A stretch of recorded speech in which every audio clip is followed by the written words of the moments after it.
CRC 89.1 Radio y Cadena Radial Costarricense no se hacen responsables por las opiniones emitidas en este programa.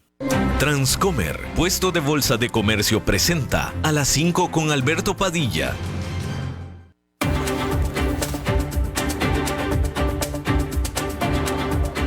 Inicia a las 5 con Alberto Padilla. Un programa diseñado con el objetivo de llevarte diariamente un tema de actualidad, acompañado siempre de reconocidos editorialistas, de lunes a viernes a las 5 de la tarde por CRC 89.1 Radio. A las 5 con Alberto Padilla. Hola, ¿qué tal? Saludos, bienvenidos a esta emisión de A las 5 con su servidor Alberto Padilla. Muchísimas gracias por estarnos acompañando, gracias por estar ahí. Le mando cálidos saludos desde la señal y las instalaciones de CRC 89.1 Radio en San José, Costa Rica, desde donde estamos transmitiendo hasta el punto en el tiempo y en el espacio en el que usted nos está escuchando, porque estamos saliendo en diferentes vías simultáneamente, por ejemplo en Facebook Live, en la página de este programa, A las 5 con Alberto Padilla. Estamos disponibles en el canal de YouTube de este programa. Estamos también en podcast, en las diferentes más importantes plataformas para ello, como Spotify, Apple Podcast, Google Podcast y otras 5 importantes más. Aquí en Costa Rica, este programa que sale en vivo en este momento a las 5 de la tarde se repite todos los días a las 10 de la noche aquí en CRC 89.1 Radio.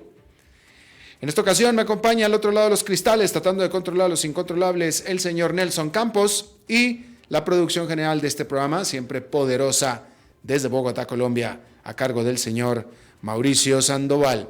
Hoy es viernes y por tanto toca el análisis de la semana en los mercados y la economía con Óscar Gutiérrez de Transcomer, un poco más adelante en esta misma edición.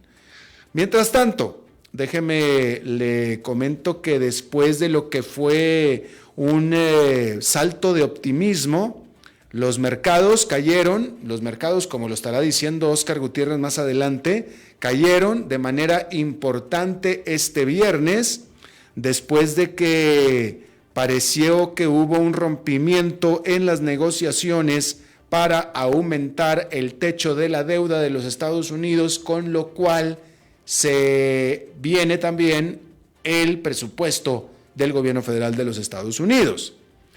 Un negociador del líder republicano en el Congreso, Kevin McCarthy, un negociador de él, dijo que al salir de una ronda de negociaciones, dijo que este viernes, saliendo de esta, que era tiempo de hacer una pausa porque no estaba habiendo entendimiento. Esto se dio después de que la jornada anterior, la jornada del jueves, el propio McCarthy había dicho que él pensaba que era posible hacer o llegar a un acuerdo para el fin de semana. ¿Sí? En ese momento lo dijo McCarthy saliendo de una reunión con el propio presidente Joe Biden. Pero ahora Joe Biden está de viaje, está fuera del país, entonces las negociaciones se han estado dando entre los operadores o los negociadores de Joe Biden o de la Casa Blanca y el propio McCarthy y la gente de McCarthy. Los segundos de a bordo, si usted quiere. Y entre los segundos de a bordo no hubo entendimiento. Entre los primeros sí, nada más que el primero uno está en Japón. Entonces, pero entre la tropa no se pusieron de acuerdo. Sin embargo, hay que decir que se está informando de último minuto que de nuevo, ahora ya a esta hora que son las 7 de la noche o 7 de la tarde en Washington, se reanudaron las negociaciones. En lo personal, he de decir que debemos de quedarnos con lo que dijeron los líderes, lo que dijeron Joe Biden y McCarthy, que es que están esperando, Kevin McCarthy, que están esperando que haya un acuerdo para el fin de semana. Si el presidente Joe Biden lo dijo, es que seguramente sí lo habrá.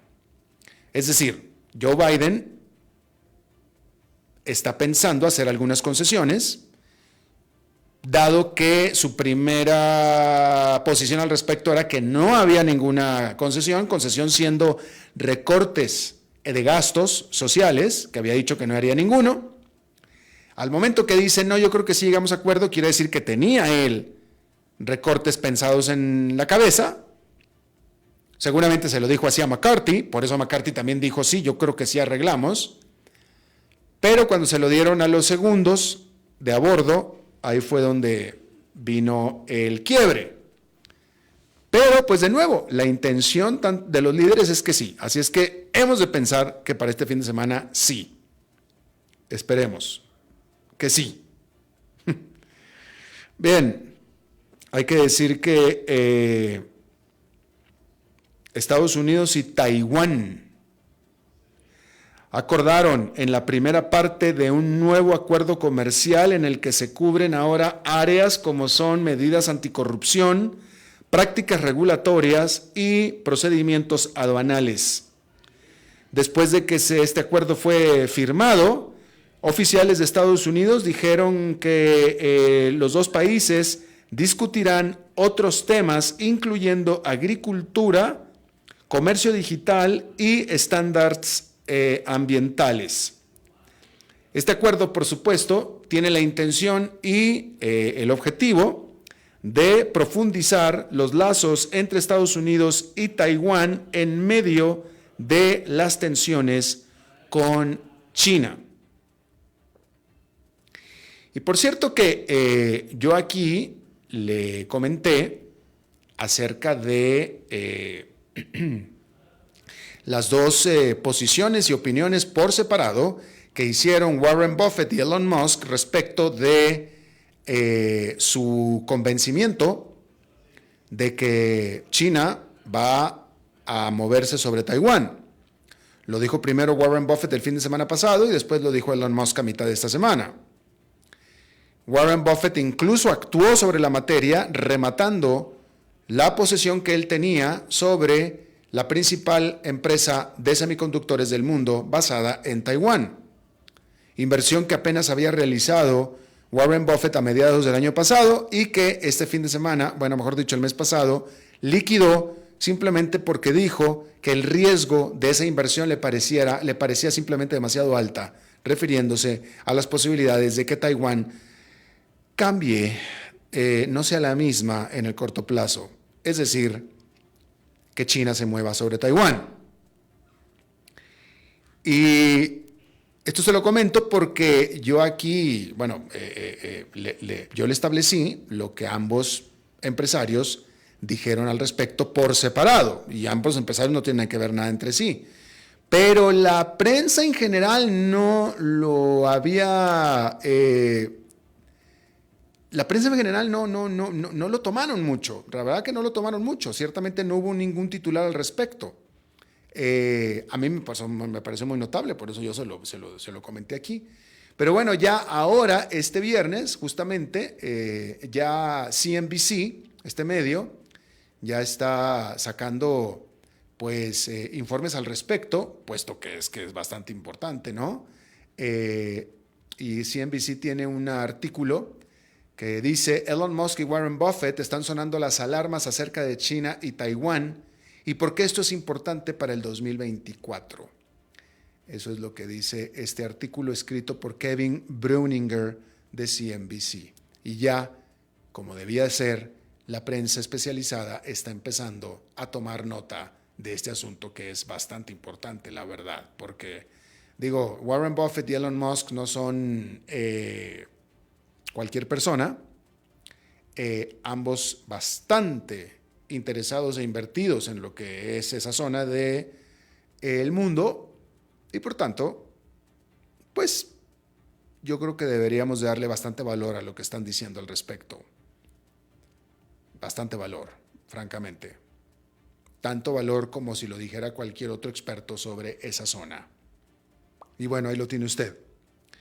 Y bueno, Estados Unidos estableciendo o estrechando sus relaciones con Taiwán. Muy interesante, esta parte va a ser interesantísima. De nuevo,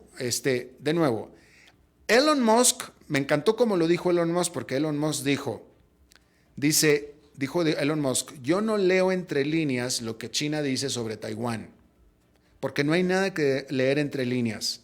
China ha sido muy clara con respecto a Taiwán, que Taiwán le pertenece. No hay nada que leer entre líneas ahí. Y yo creo que es cuestión de tiempo de que China se mueva sobre Taiwán. Eso es lo que dijo Elon Musk.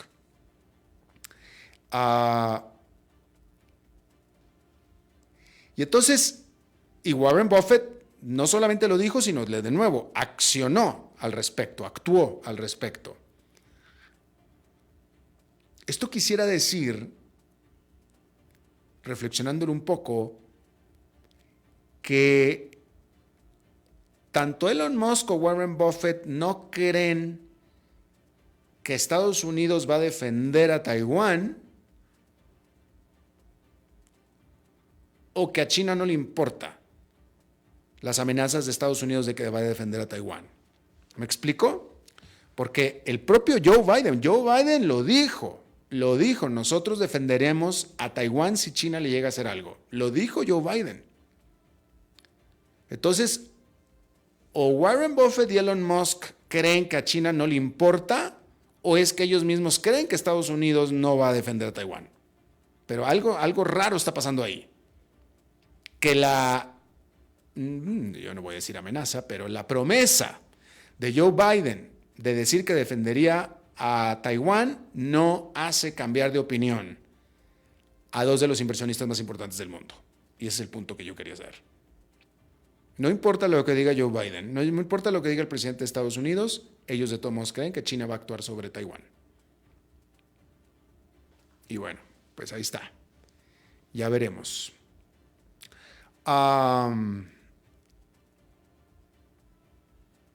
Bien, déjeme nada más, voy a poner aquí una nota que le quiero leer un poco más adelante, que me parece absolutamente notable, pero bueno, antes de eso, déjeme entonces le comento que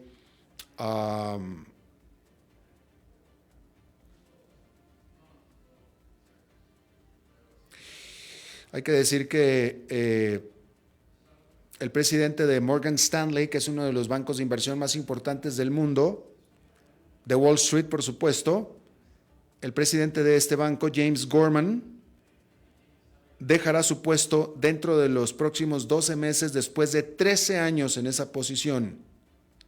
Hay que decir que durante el tiempo que Gorman estuvo de presidente de Morgan Stanley, este banco se diversificó de ser una casa de bolsa y banco de inversión a concentrarse en el negocio menos volátil de el manejo de portafolios, el manejo de fortunas en realidad, el manejo de fortunas, wealth management. La capitalización de mercado de Morgan Stanley se triplicó durante su mandato a alrededor de $140,000 millones. Bueno, y hay que decir que un senador de Carolina del Sur, de raza negra, él, y bastante modosito, diría la abuela, bastante modosito, es decir, bastante templado, tranquilo él, Tim Scott, se anotó a la carrera presidencial republicana para el 2024. Y por supuesto, que estoy seguro que usted nunca ha escuchado hablar de Tim Scott, y no lo culpo. Y se está enfrentando contra varios grandes nombres dentro del Partido Republicano que también están buscando la presidencia. Entre ellos, nadie menos que Donald Trump. Y por supuesto Ron DeSantis, que se espera que la próxima semana anuncie, y probablemente también el propio Mike Pence, quien fuera vicepresidente de los Estados Unidos. Más otros más que ya están metidos en la carrera. Y ahora se mete Tim Scott. Hay que decir que hasta este momento solamente 2% de los republicanos planean votar por este señor Scott, de acuerdo a las encuestas. Totalmente desconocido se desconoce cuál es su intención de entrar a la carrera siendo tan desconocido y sobre todo con los rivales tan formidables contra los que se va a enfrentar. Pero bueno, ahí lo tiene usted. Hablando de Donald Trump, déjeme le comento que, voy a ver aquí, déjeme le comento que el medio The Hill, este medio digital dedicado a la política de Estados Unidos, The Hill, está reportando esta mañana del viernes que la fiscal general de distrito del condado de Fulton, en Georgia, Fani Willis de nombre, demócrata ella de Partido Demócrata, le pidió a los jueces de este condado de Georgia, que es donde está la capital de Georgia, que es Atlanta, les pidió el que no programen juicios ni tampoco audiencias en persona durante la primera quincena de agosto. Eso es lo que se sabe, que la fiscal pidió esto. La interpretación, ella no dijo por qué, pero la interpretación es que lo más probable, de acuerdo a lo que se conoce y por las acciones que esta fiscal ha realizado antes, es que muy probablemente lo que esté haciendo es que va a presentar cargos en contra de nadie menos que del presidente Donald Trump durante ese tiempo. Esta misma fiscal, desde hace ya varias semanas, había dicho que justamente era durante agosto cuando ella iba a informar su determinación, que es de ella, la determinación de ella basada en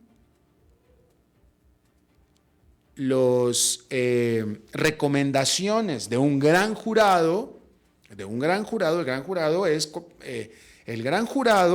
era y fue compuesto por ciudadanos. Un jurado, pues, tipo Estados Unidos, un jurado, ciudadanos, ¿sí? Estos ciudadanos, este gran jurado de ciudadanos, que si entiendo bien, debían haber sido 24 ciudadanos de diferentes perfiles, vieron las evidencias del caso, y el caso del que estamos hablando es el de la intervención del entonces presidente Donald Trump para tratar de cambiar el resultado de la votación presidencial del estado de Georgia. Ese caso en el que todos escuchamos la llamada telefónica que le hizo Donald Trump, el presidente, a la máxima autoridad electoral del estado de Georgia, pidiéndole que le buscara los votos que necesitaba para darle la vuelta a el triunfo en el estado de Joe Biden. Ese funcionario, la máxima autoridad electoral, era republicano. El gobernador del estado de Georgia es republicano. Y esa llamada en la que el republicano, autoridad electoral, le decía al presidente Donald Trump: señor presidente, es que usted está equivocado, aquí ganó Joe Biden, le decía. Y Donald Trump le repetía: no, fíjate bien, vuelve a contar, necesito que me encuentres 12,000 votos, le decía el presidente. Bueno, ese es el caso. Y la fiscal de las autoridades de Georgia judiciales, la fiscal, lanzó una investigación, entrevistó testigos, entre ellos Rudy Giuliani, el abogado personal del presidente Donald Trump en aquel entonces, y varios más, y entrevistó varios testigos, etcétera. Hizo la investigación, y los resultados de esta investigación y de estas entrevistas se las dio al gran jurado, y el gran jurado, lo que sabemos es que emitió, esto es lo que sabemos por cierto, el gran jurado emitió recomendaciones de levantar cargos contra algunos de los testigos, siendo Donald Trump uno de los testigos también. Y el jurado determinó que algunos de los testigos cometieron perjurio, es decir, mintieron bajo juramento. Pero no sabemos contra quiénes, porque no lo han informado, solamente sabemos que eso hizo el gran jurado. Recomendó levantar cargos o acusar criminalmente a algunos de los testigos, pero no sabemos a quiénes. Pero por las acciones y las medidas y la manera en la que se está moviendo la fiscal, todo parece indicar, es más, ya la fiscal ya había dicho que iba a pedir también presencia policíaca alrededor de la corte de Fulton County, que está en el centro de Atlanta, porque ella preveía que con lo que ella tenía que decir iba a haber manifestaciones ciudadanas, callejeras, o sea, Donald Trump. Entonces, en el caso de esta fiscal, hace como pato, camina como pato, huele a pato, tiene plumas como pato, nada más falta que digan que es pato. Pero por lo pronto, entonces, se sabe que, bueno, esto es lo que se sabe, lo último que se sabe, que está pidiendo que le separen el edificio durante 2 semanas, el edificio de la corte, que es donde ella va a presentar esta acusación. Y de nuevo, lo más seguro es que va a levantar cargos contra el presidente Donald Trump. Y yo aquí le he dicho lo que es mi opinión. Esta es mi opinión. Yo no soy experto legal, y no soy el único que lo opina tampoco, Pero esta acusación que se va a presentar en agosto es la que va a sacar de la jugada y encerrar en la cárcel a Donald Trump. Esta, lo que hizo en el estado de Georgia. Y yo creo, y se lo dije ayer, que Ron DeSantis, que se anuncia su candidatura la próxima semana, está pensando lo mismito que yo, que a Donald Trump ni siquiera llega a la carrera porque lo van a sacar de la jugada.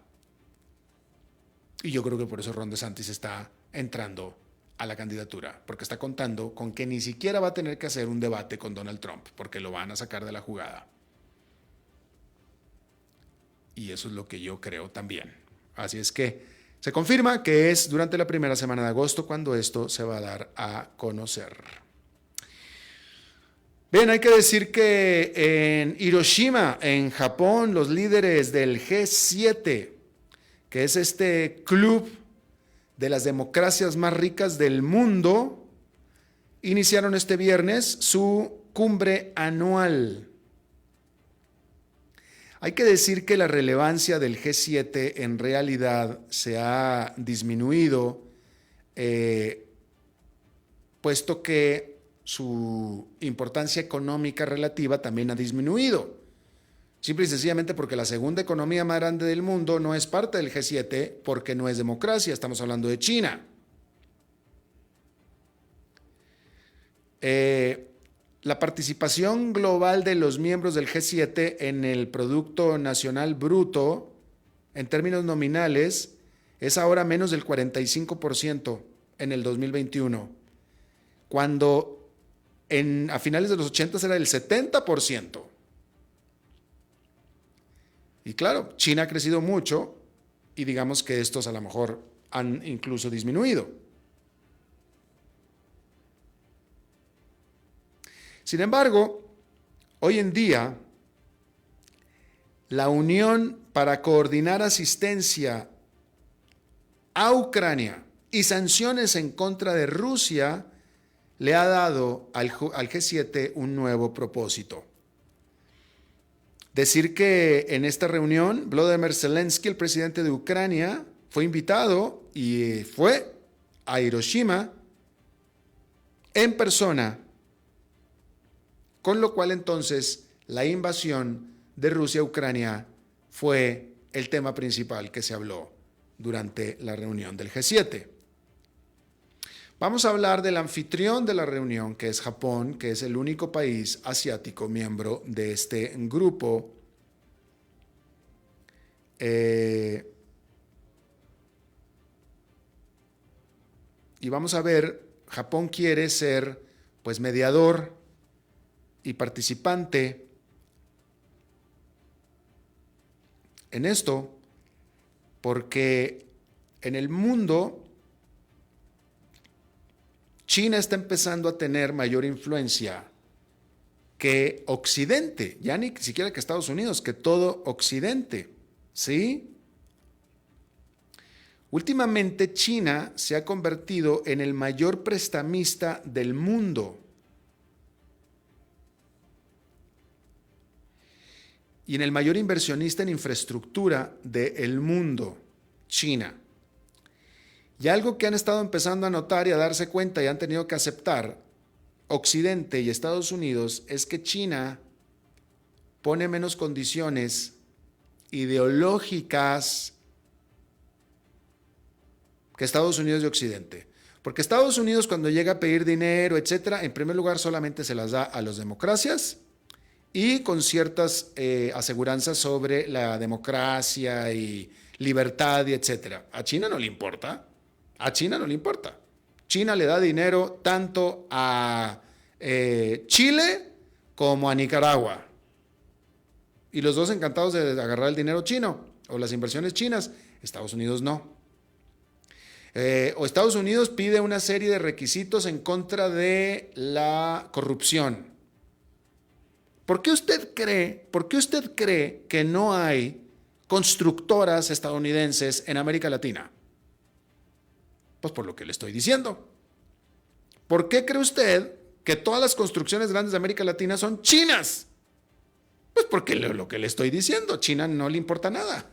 China no le importa. China viene, entra y no pone requisitos, no pone peros, no pone discursos, condiciones, no nada. Estados Unidos sí. Por eso, desde hace mucho tiempo, las constructoras estadounidenses no están en América Latina. ¿Cuándo fue la última vez que usted vio una carretera, un puente, una presa, una cortina, un metro, un aeropuerto ser construido por Estados Unidos? Jamás en la vida, por lo que le estoy diciendo.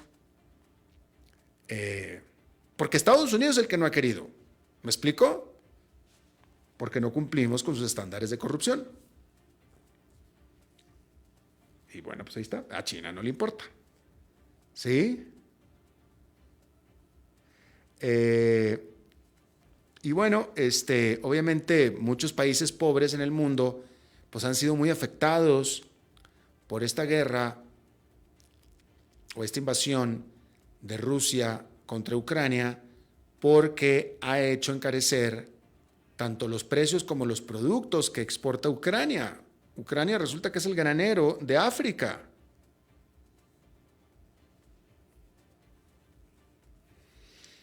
Y bueno, pues ahí es donde Japón quiere ser participante, tratando de paliar esta situación y ser un puente entre Occidente y estos países pobres. Y vamos a ver cuál es el papel y si lo logra Japón a este respecto. Ayer en la jornada de ayer le estaba hablando yo acerca de lo muy vivo que permanece todavía Jeffrey Epstein a pesar de que falleció en el 2019. Jeffrey Epstein, este billionaire que se suicidó en la cárcel en Estados Unidos a la espera de ser enjuiciado por traficar con mujeres y traficar con menores de edad. ¿Sí? Él se ahorcó en el 2019, pero sin embargo los problemas legales de Jeffrey Epstein y alrededor de todo lo que sea Jeffrey Epstein continúan. En diciembre, el gobierno de las Islas Vírgenes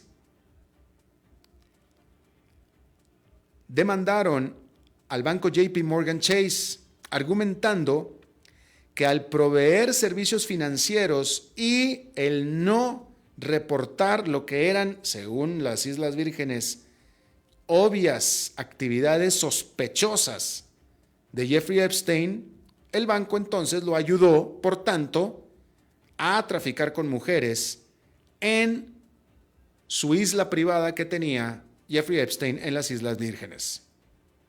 Por supuesto que el banco niega todos estos alegatos, todas estas acusaciones, pero en cambio sí el banco demandó a quien fuera un ejecutivo del banco, que ya no lo es más, que se llama Jess Staley, por su propia responsabilidad al tener esta relación cercana con Jeffrey Epstein, y supuestamente él sí sabía todas las tropelías de Epstein y que nunca les informó al banco. Eso es lo que dice el banco.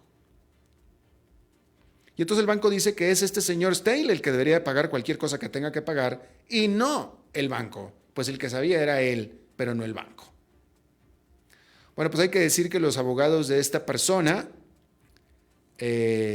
aparecieron en corte este viernes en Nueva York para tratar de echar por tierra esta demanda que le hace el banco a él. Ahora, por supuesto que los cuestionamientos van a continuar y siguen continuando, ¿sí?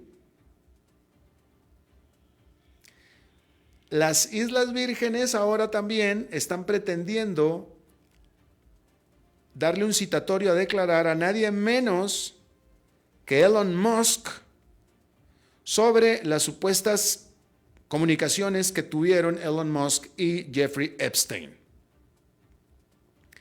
Eso es con Elon Musk. Ahora, vamos con el jefe de JP Morgan, otro gran banco de Wall Street, Jamie Dimon, el cual él va a afrontar 2 días seguidos de cuestionamientos en las Islas Vírgenes, también donde lo están requiriendo. ¿Por qué las Islas Vírgenes? Bueno, porque ahí era donde tenía su casa en la playa, donde cometió gran parte de los asaltos sexuales, con invitados y toda la cosa. ¿Sí?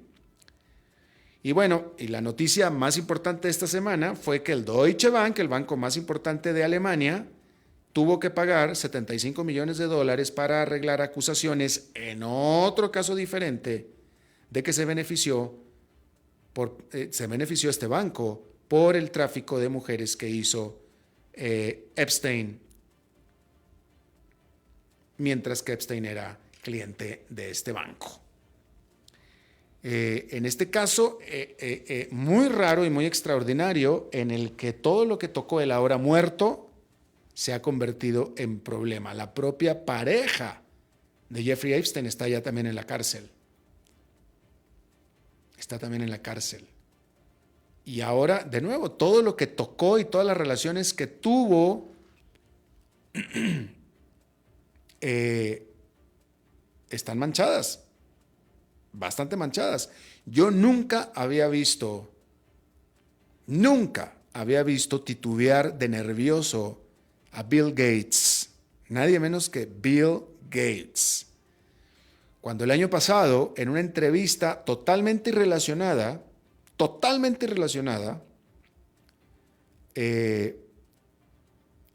con una periodista, Judy Woodruff, bastante moderada, ella, bastante mesurada, bastante moderada, una mujer ya mayor, buena periodista, trabajando ella para PBS, y lo entrevistó sobre otros temas. Pero la última pregunta que le hizo Judy Woodruff a Bill Gates fue acerca de su relación con Jeffrey Epstein.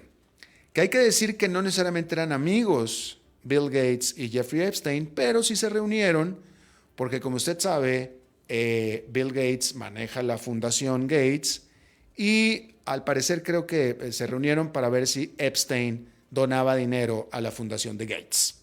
Entonces era una reunión de dos billionaires hablando literalmente pues, de negocios. En este caso son donaciones, pero pues son negocios, ¿no? Que me parece muy normal, pero claro, ahora que se le está escudriñando a Jeffrey Epstein absolutamente todo, pues salió a la luz de que tuvieron esta reunión.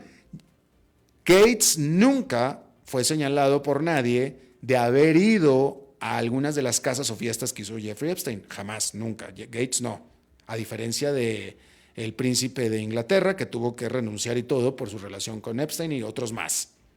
El propio Bill Clinton estuvo en la casa de las Islas Vírgenes de Jeffrey Epstein. Bill Gates no, ellos se reunieron en un tercer lugar X, ¿sí?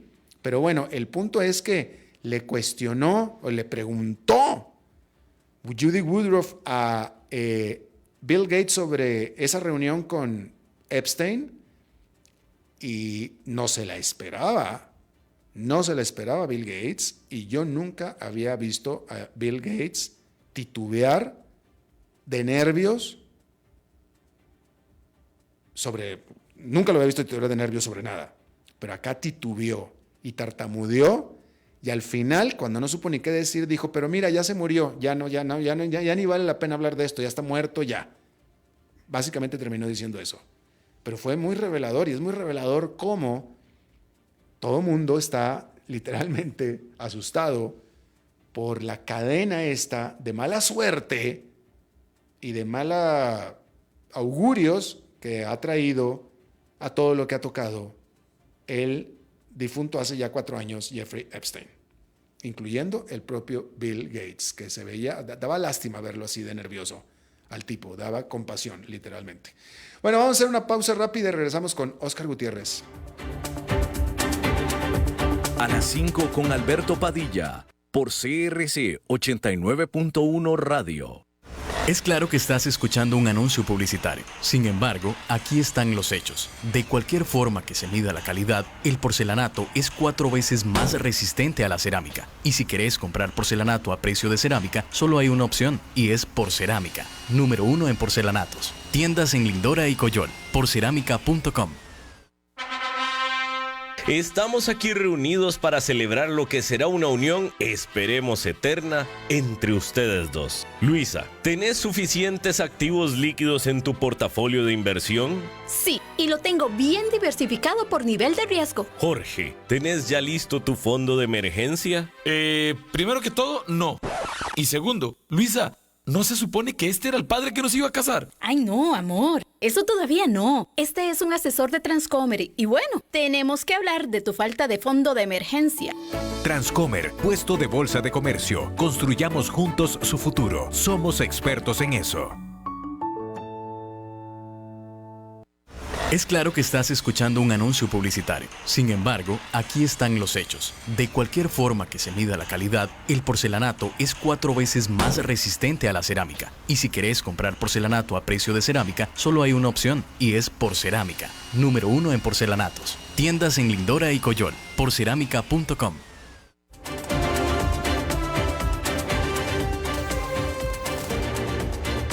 Seguimos escuchando a las 5 con Alberto Padilla. Bueno, es viernes y los viernes es día de análisis de la semana en los mercados y la economía con Óscar Gutiérrez, presidente de Transcomer, en este segmento patrocinado precisamente por Transcomer. Mi querido Óscar. Buenas tardes, Alberto. Como siempre, un gusto estar en tu programa. Y bueno, como lo mencionabas hace un rato, el día que había empezado positivo, y como fue fuertemente igual el miércoles y jueves anterior, se vino abajo como 0.8, un poco menos de un 1%, cuando salieron las declaraciones sobre la suspensión de la discusión sobre el límite de deuda. Igual al final el S&P terminó bajando, no tanto, después de esta bajada inicial se recuperó un poco y terminó perdiendo un 0,14%. El Dow Jones perdió un 0,33% y el Nasdaq un 0,24%. Estuvo dividido en cuanto a sectores. Los sectores que mejor se desempeñaron en el día fueron el de salud, con medio punto, energía, materiales, productos de consumo masivo, y hubo 4 sectores que quedaron prácticamente tablas: el de servicios públicos, bienes raíces, industriales y tecnología de información, y los que quedaron más rezagados fueron el sector financiero, productos discrecionales de consumo y servicios de comunicación. Bueno, el tema de la deuda, habíamos comentado la semana pasada, yo sigo pensando que en los próximos días, en los próximos 2 semanas, vamos a seguir viendo algo de volatilidad. Durante la semana había salido, sí, Kevin McCarthy con un mensaje positivo. Yo no soy analista político, Alberto, pero sí tiene uno que ver esto porque tiene un impacto en los mercados. Y yo veía que bueno, el señor McCarthy había dicho, bueno, yo no veo que lleguemos a una suspensión de pagos, etcétera.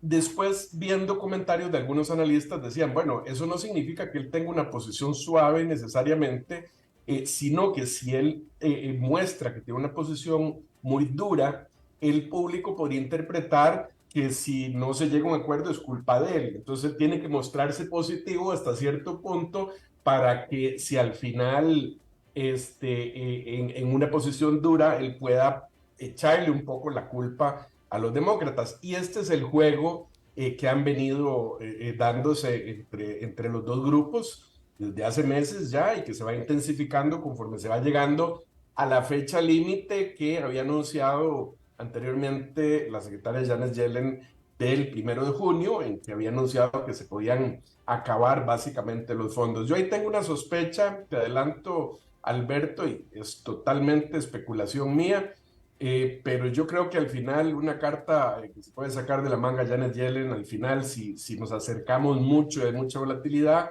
a la fecha decir, bueno, podemos hacer algunos movimientos aquí, podemos aguantar un poquito más. Pero a ella le sirve también presionar para que esto tenga una fecha y se resuelva rápido. Claro. Nadie cree que no se va a resolver, es decir, todo el mundo dice espose de los dos. Lo que pasa es que las posiciones son extremas. Acordémonos que si bien se puede ver que hay acuerdos entre las partes que están hablando, dentro de los mismos grupos demócratas y republicanos, hay también sectores internos que tienen posiciones muy duras. Entonces, no necesariamente lo que dicen los negociadores tiene el consenso de todo su grupo. Tienen que ir a vender dentro de su grupo. Yo vi algunos comentarios de Bernie Sanders diciendo, bueno, ahí está ya el señor Biden, que primero había dicho que no iba a hacer absolutamente nada, que no iba a negociar con una pistola en la cabeza, y ya pareciera que va a ceder. Entonces, internamente esto crea dificultades. Yo lo que veo es que, como ha ocurrido en ocasiones anteriores, lo van a llevar hasta el último minuto, y eso me parece que lo que va a provocar en los últimos días, conforme vayamos acercando, es ese aumento de volatilidad que te venía mencionando. Igual, parte del tema es que por lo que tienen que hacer una negociación dura ahora es que en la próxima fecha, en donde se da un límite de deuda, ya es después de las elecciones. Entonces, están jugando en este momento la partida, tanto los demócratas como los republicanos, de echar a su saco sus políticas. Entonces, bueno, yo veo que aquí vamos a tener un poco más estos días. Como bien lo dijiste, durante el día se rompieron las conversaciones y hace como una hora anunciaron que volvían a conversar y probablemente van a continuar conversando el resto del fin de semana. También afectó un poco el mercado, tuvo algo de movimiento cuando salió a hacer algunos comentarios el señor Jerome Powell, que estuvo conversando con Ben Bernanke, que también fuera anteriormente presidente de la Reserva Federal. Acordémonos que él impulsó mucho el quantitative easing cuando tuvimos la crisis financiera. Una de las cosas que mencionó Powell es que bueno, que el estrés que ha causado el sector bancario hará que no tengan que mantener tanto tiempo las tasas altas como si no hubiera ocurrido eso. Pero por otro lado también dice que la inflación continúa alta y que continúan con el compromiso que el efecto de las tasas puede verse muy retardado, incluso hasta un año después, pero que en este momento la tasa que tienen es restrictiva. Entonces, bueno, esto movió un poquito los mercados. Venía de un movimiento fuerte miércoles y jueves, incluso superando la barrera que hemos hablado en las últimas semanas de los 4.200 puntos en el S&P 500. Y bueno, hoy cae un poquitito. La mejor acción del día de hoy es Catalent, que curiosamente estaba revisando que fue la peor el 14 de abril, hace más o menos un mes, anunciamos que Catalent, que es una compañía farmacéutica que desarrolla y manufactura soluciones para terapias de drogas y células genéticas y otros, en su momento fue el 14 de abril la peor acción del día cuando había caído un 26,84%, porque habían tenido problemas con un sitio de manufactura, y hoy da la vuelta y se convierte en la acción que mejor se desempeña en el S&P 500, subiendo un 15,65%. Esto es una compañía de 4.300 millones de dólares de capitalización de mercado. La peor acción el día de hoy es VF Corp. Es una empresa que maneja varias marcas de ropa y zapatos. Tal vez no es tan conocida por el nombre. Cayó un 8,18%, pero tal vez más conocida por algunos de los productos que tiene, como Vans y Timberland. Esta es una empresa de 7.400 millones de dólares de capitalización de mercado, con 20.000 empleados, y cae porque se ve arrastrado por otra empresa de venta al detalle de zapatos, que es Foot Locker, que cayó mucho más, en un 27%, pero no es la peor del S&P 500 porque es un poco más pequeña, tiene 3.700 millones de capitalización de mercado, y entonces no califica dentro del S&P 500. Pero sí, sin embargo, es una cadena muy grande, 2.700 tiendas. Y hoy reportaron una guía más baja en proyección en ventas y utilidades, y se traba bajo la acción en un 27%. La semana entonces, al final, sí, con la subida que hubo esos días, solo el lunes había subido, martes había bajado un poquito, subió fuertemente miércoles y jueves, y termina, bajando un poquito hoy, pero la semana termina positiva en un 1,65%, siendo el sector más fuerte el de tecnología de información, con un 4%, y sector industrial y productos discrecionales como 1,5%, y el peor, los servicios públicos. La semana pasada, tenemos unos minutos, quería comentar un poquito. La semana pasada me pediste que explicara un poquito cómo funcionan las ventas en corto, y quería hacerlo tal vez como una explicación sencilla, en el sentido de que lo primero que hay que entender es que existe la posibilidad en la bolsa de pedir prestado acciones, no dinero, sino acciones en sí. ¿Cómo funciona esto? Imaginémonos, por ejemplo, que hay dos vecinos y uno que son agricultores, y uno le dice al otro: mira, ahí tenés 300 sacos de fertilizante, no los vas a ocupar, yo los necesito, préstame los 300 sacos y yo después te devuelvo, pero no te devuelvo dinero al precio de los sacos de hoy, sino que te devuelvo sacos de fertilizante. Y de esa manera, el que los presta, digamos, el otro vecino, incluso puede decir: bueno, yo que me gano, si te doy 300 sacos, me devolves 305, por decir algo, pero yo no quiero correrme ningún riesgo de si sube o baja el precio, yo quiero mis sacos de fertilizante, y el que se corre el riesgo del precio es quien los pidió prestados. Entonces, imaginémonos que el que los pide prestados solicita esto porque dice: en vez de salir a comprar yo esos 300 sacos de fertilizante, prefiero devolvérselos dentro de 3 meses porque yo creo que el precio va a bajar. Entonces, si hoy, por decir algo, me hubieran costado 1.000.000 de colones, dentro de 3 meses me puede costar 900, entonces me queda mejor devolverle los sacos de fertilizante. Entonces, ahí es donde está el concepto de que yo devuelvo una cosa, que digamos en el caso bursátil sería una acción, porque yo creo que el precio va a bajar. Imaginémonos más que ni siquiera los necesito usar los sacos de fertilizante. Es más, yo podría decir: no, dame los sacos, si yo creo que van a bajar de precio, tomo los sacos, los vendo 1.000.000 y después voy y los compro a 900 y me gané 100.000 colones. Ese es el concepto de vender en corto. Y se dice vender en corto porque el corto viene de una expresión tal vez del inglés, ¿verdad? Como cuando uno dice, mira, en inglés, en una cuenta de un restaurante, I'm short, ¿verdad? Estoy corto, Alberto, dame $20 y después te lo devuelvo porque estoy corto, no los tengo en este momento.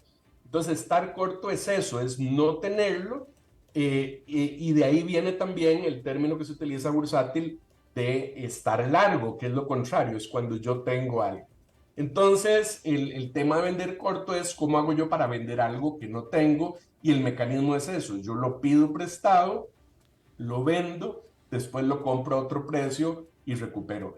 Claro que esto, o sea, aquí te puse el ejemplo de que se devuelven 305 sacos, pero en efecto, claro que quien presta sus acciones sí recibe una tasa de interés. Esto lo facilita, digamos, las casas de bolsa, y tiene la ventaja para la persona que es dueña de la acción. Se dice, bueno, si yo tengo mi acción para largo plazo, yo puedo recibir, no me interesan los movimientos de corto plazo, mientras tanto yo puedo dar esta acción, prestarla, que me la devuelvan y me gano un interés, además de que me estoy ganando los dividendos de la acción y no tengo el riesgo que se me baje el precio.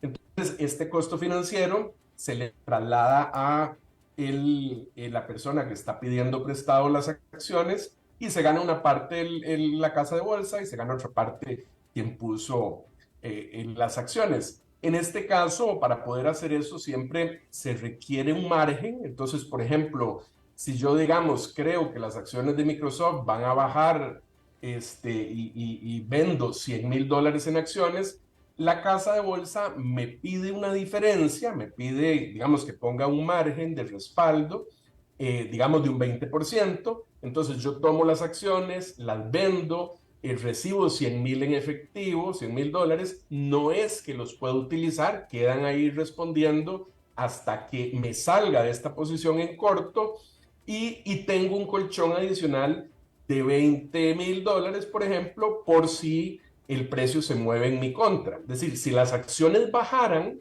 yo las puedo, digamos, recomprar en 90,000 y me gané 10,000, pero si las acciones subieran, yo tendría que comprarlas más caras para poder devolvérselas al dueño original, y ahí es donde funciona el hecho de tener un margen. Esto es así, a grandes rasgos, Alberto, cómo funciona el tema de la venta en corto. Déjame te pregunto, este asunto de las ventas en corto, ¿tiene una utilidad práctica funcional en los mercados o es pura y sencillamente especulación, ganar, perder dinero? Bueno, las posiciones en corto y largo, en realidad, el origen son los futuros, Alberto, y ahí sí tienen un uso muy importante de cobertura. Por ejemplo, si yo soy productor de café, se dice que yo estoy largo café, ¿verdad? Utilizando esta terminología. Y entonces, si yo lo vendo a futuro, yo aseguro el precio al que voy a salir, y ya yo sé que me costó tanto producirlo, y ya sé, bueno, si hubiera sido más caro me hubiera ganado más, pero si hubiera sido el precio más bajo a futuro, gano menos. Ahora, en ese negocio, ¿quién está del otro lado? Bueno, imaginémonos un Starbucks que necesita comprar café. Entonces, en ese sentido, Starbucks está corto, no lo tiene, ¿verdad? Y entonces lo compra a futuro. Uno lo vende, el otro lo compra a futuro. Ahí es donde, digamos, se utiliza ese concepto. Por ejemplo, estos mecanismos de cobertura los utiliza, digamos, una línea aérea, por ejemplo, también, que quiere garantizarse los precios a futuro de su gasolina, digamos. Claro que en estos mercados, la gran mayoría de los que participan en el fondo son especuladores que le dan liquidez a estos mercados, pero el origen son coberturas. Ahora, esto sí da una gran flexibilidad de permitirle a alguien poder participar en bolsa cuando uno cree que más bien los movimientos van hacia la baja. Y ahí ocurren cosas como lo que vimos antes, si te acordás, que comentamos lo de GameStop, que se da un short squeeze, que es que si yo vendí en corto y el precio empieza a moverse en contra mía, empieza a subir, y yo tengo que salir a cubrir mi posición, porque si no pierdo todo el margen, me obliga a mí al mercado a salir a comprar las acciones.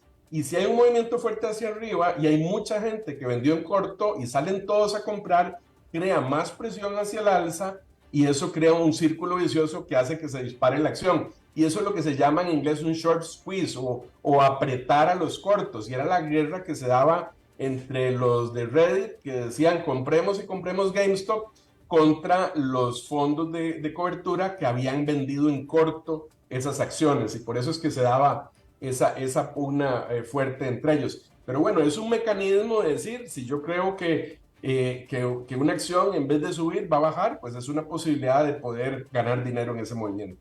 Bueno, pues ahí está entonces ya Óscar Gutiérrez, presidente de Transcomer. Te agradezco muchísimo, como siempre, tu segmento de los viernes, Óscar. Muchas gracias, Alberto. Nos vemos en un mes, porque no puedo estar las próximas 3 semanas. 3 semanas fuera, Óscar Gutiérrez. Se te va a extrañar, mi querido Óscar. Muchas gracias, igualmente. Hasta luego. Alberto. Hasta luego. Es Óscar Gutiérrez, presidente de Transcomer, en este segmento patrocinado por Transcomer. Y eso es todo lo que tenemos por esta emisión y por esta semana. Una semana más de A las 5 con su servidor Alberto Padilla. Muchísimas gracias por habernos acompañado. Espero que termine su día y su semana en buena nota, en buen tono, y nosotros nos reencontramos en la próxima. Que la pase muy bien.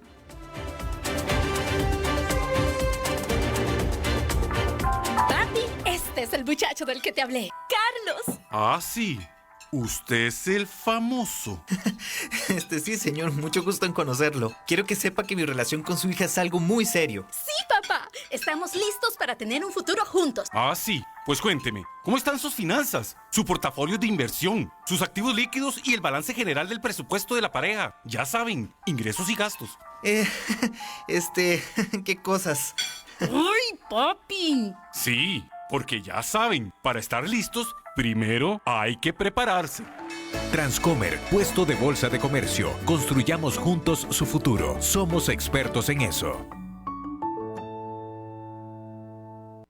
Es claro que estás escuchando un anuncio publicitario. Sin embargo, aquí están los hechos. De cualquier forma que se mida la calidad, el porcelanato es 4 veces más resistente a la cerámica. Y si querés comprar porcelanato a precio de cerámica, solo hay una opción, y es Porcerámica, número 1 en porcelanatos. Tiendas en Lindora y Coyol, porcerámica.com. A las 5 con Alberto Padilla fue traído a ustedes por Transcomer, puesto de bolsa de comercio. Construyamos juntos su futuro. Somos expertos en eso.